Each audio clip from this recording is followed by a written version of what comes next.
ಎಲ್ಲರಿಗೂ ನಮಸ್ಕಾರ. ನಾನು ನಿಮ್ಮ ಸುಮಾ ಪಾಟೀಲ್. ಶ್ರೀ ಶಕ್ತಿ ಸವಿರುಚಿಯಿಂದ ಇವತ್ತೊಂದು ರೈಸ್ ರೆಸಿಪಿಯೊಂದಿಗೆ ಬಂದನು. ಇನ್ನಂತೂ ಸ್ಕೂಲ್ ಸ್ಟಾರ್ಟ್ ಆಯ್ತು. ಎಲ್ಲರೂ ಮಕ್ಕಳಿಗೆ ಡಬ್ಬಿಗೆ ಏನು ಕಟ್ಟೋದು ಅಂತ ಟೆನ್ಷನ್. ಈ ರೀತಿ ನೀವು ರೈಸ್ ಮಾಡಿ ಕಟ್ರಿ, ಹೆಲ್ದಿನೂ ಆಕತಿ ಮತ್ತು ಟೇಸ್ಟು ಆಗಿರ್ತೈತಿ.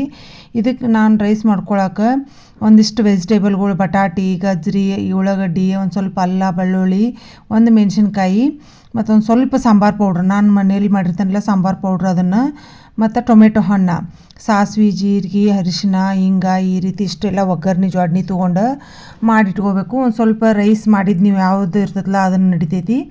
ಖಾರ ನಿಮಗೆ ರುಚಿಗೆ ತಕ್ಕಷ್ಟು ಖಾರ ಹಾಕ್ರಿ. ಇವನ್ನೆಲ್ಲ ವೆಜಿಟೇಬಲ್ಗೂ ಮೊದಲು ರೆಡಿ ಮಾಡಿ ಇಟ್ಕೊಂಡಿದ್ರಿ ಅಂದ್ರೆ ನಿಮಗೆ ಈಸಿನೂ ಆಗ್ತೈತಿ. ಒಂದು ಕಡಾಯಿಗೆ ಒಂದು ಸ್ವಲ್ಪ ಎಣ್ಣೆ ಹಾಕಿ ಒಂದು ಸ್ವಲ್ಪ ತುಪ್ಪನೂ ಹಾಕೋರಿ, ನಡಿತೈತಿ. ಗೋಡಂಬಿ, ಒಂದು ಸ್ವಲ್ಪ ಸಣ್ಣ ಜೀರಿಗೆ, ಊಟನ ಜೀರಿಗೆ ಎಕ್ಸ್ಟ್ರಾ ಹಾಕಿರ್ತಾನೆ ನಾನು ಯಾವಾಗಿದ್ರೂ ರೆಸಿಪಿಗಳಿಗೆ. ಮತ್ತು ಸಾಸಿವೆ, ಜೀರಿಗೆ, ಮತ್ತು ನಾವೇನು ವೆಜಿಟೇಬಲ್ಗಳು ಇರ್ತಾವಲ್ಲ, ಗಜ್ರಿ, ಉಳ್ಳಾಗಡ್ಡಿ, ಬಟಾಟಿ, ಈ ರೀತಿ ಹಾಕಿನಿ. ಅಲ್ಲ ಬೆಳ್ಳುಳ್ಳಿ ಪೇಸ್ಟ್ ಹಾಕಿದ್ರು ನಡಿತೈತಿ, ನೀವು ಹಂಗನೂ ಹಾಕಿದ್ರು ಬರ್ತೈತಿ. ಇವನ್ನೆಲ್ಲ ವೆಜಿಟೇಬಲ್ಗಳು ಹುರ್ಕೋಬೇಕು. ಇದನ್ನು ರೈಸ್ ನಾನು ನನ್ನ ಮಗ ಬೆಂಗ್ಳೂರಿಗೆ ಹೋಗುವಾಗ ಅವಂಗೆ ಸಿಂಪಲ್ಲಾಗಿ ಒಂದು ರೈಸ್ ಮಾಡಿ ಡಬ್ಬಿಗೆ ಹಾಕಮ್ಮ, ಬಸ್ ಲಘು ಹೋಗ್ತಾ ಇತ್ತದು.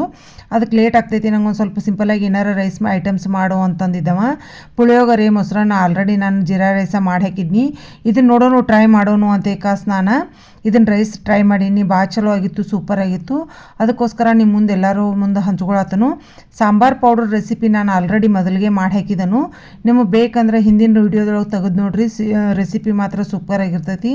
ಸಾಂಬಾರ್ಗೂ ನಡಿತೈತಿ, ಈ ರೀತಿ ರೈಸ್ಗೂ ನಡಿತೈತಿ. ಮಕ್ಕಳ ಡಬ್ಬಿಗೆ ನೀವು ಮನೇಲಿ ಮಾಡ್ಕೋರಿ, ಚಲೋ ಆಗ್ತೈತಿ. ಅವನ್ನೆಲ್ಲ ವೆಜಿಟೇಬಲ್ಗೂ ಎಲ್ಲ ಒಂದು ಸ್ವಲ್ಪ ಬೆಂದಿಂದ ಅಂದ್ರೆ ಬಟಾಟಿ, ಗಜ್ರಿ ಒಂದು ಸ್ವಲ್ಪ ಬಿರ್ಸಿರ್ತಲ್ಲ, ಅದಕ್ಕೊಂದು ಸ್ವಲ್ಪ ಒಂದು ಪ್ಲೇಟ್ ಮುಚ್ಚಕಾಸ ಬೇಯಿಸ್ಬೇಕು. ಆಮೇಲೆ ನಾನು ಟೊಮೆಟೊ ಹಣ್ಣು, ಉಳ್ಳಾಗಡ್ಡಿ ಹಾಕೀನಿ. ನಿಮಗೆ ಕ್ವಾಂಟಿಟಿ ಹೆಚ್ಚಿಗೆ ಇದ್ದವರು ಟೊಮೆಟೊ ಹಣ್ಣು, ವೆಜಿಟೇಬಲ್ಗಳೆಲ್ಲ ಹೆಚ್ಚಿಗೆ ಹಾಕ್ರಿ.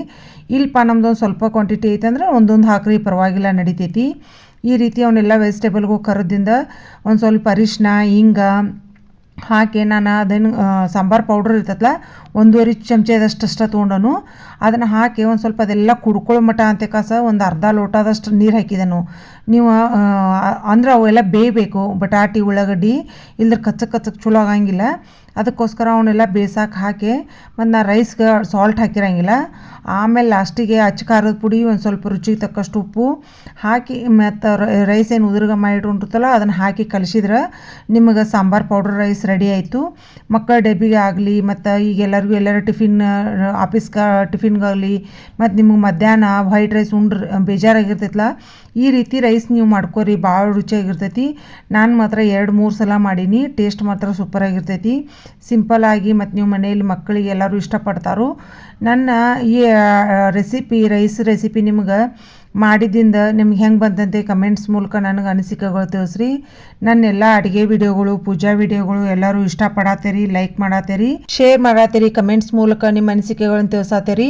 ಮತ್ತು ಇವತ್ತಿನ ಮೆನು ನಂದು ಗವಾರಕಾಯಿ ಪಲ್ಯ, ರೊಟ್ಟಿ ಮತ್ತು ಈ ಸಾಂಬಾರು ಪೌಡ್ರ್ ರೈಸ್ ಆಗಿತ್ತು. ಈ ರೀತಿ ನನ್ನ ಮೆನು ಆಗಿತ್ತು. ಮತ್ತು ನೀವೆಲ್ಲರೂ ಫಸ್ಟ್ ಟೈಮ್ ಯಾರು ನನ್ನ ವಿಡಿಯೋ ನೋಡತ್ತಿರಲ್ಲ ಅವರೆಲ್ಲರೂ ಸಬ್ಸ್ಕ್ರೈಬ್ ಮಾಡೋದಂತೂ ಮರ್ಯಾಕೆ ಹೋಗ್ಬೇಡ್ರಿ. ವಿಡಿಯೋ ಇಷ್ಟ ಆದವ್ರು ಲೈಕ್ ಬಟನ್ ಕೊಡೋದಂತೂ ಮರ್ಯಾಕೆ ಹೋಗ್ಬೇಡ್ರಿ. ನಿಮ್ಮೆಲ್ಲರ ಸಪೋರ್ಟ್ ಸದಾ ಯಾವಾಗಿದ್ರೂ ಹೀಗೆ ಇರಲಿ. ಎಲ್ಲರಿಗೂ ಮತ್ತೊಮ್ಮೆ ತುಂಬ ಧನ್ಯವಾದಗಳು. Thank you so much.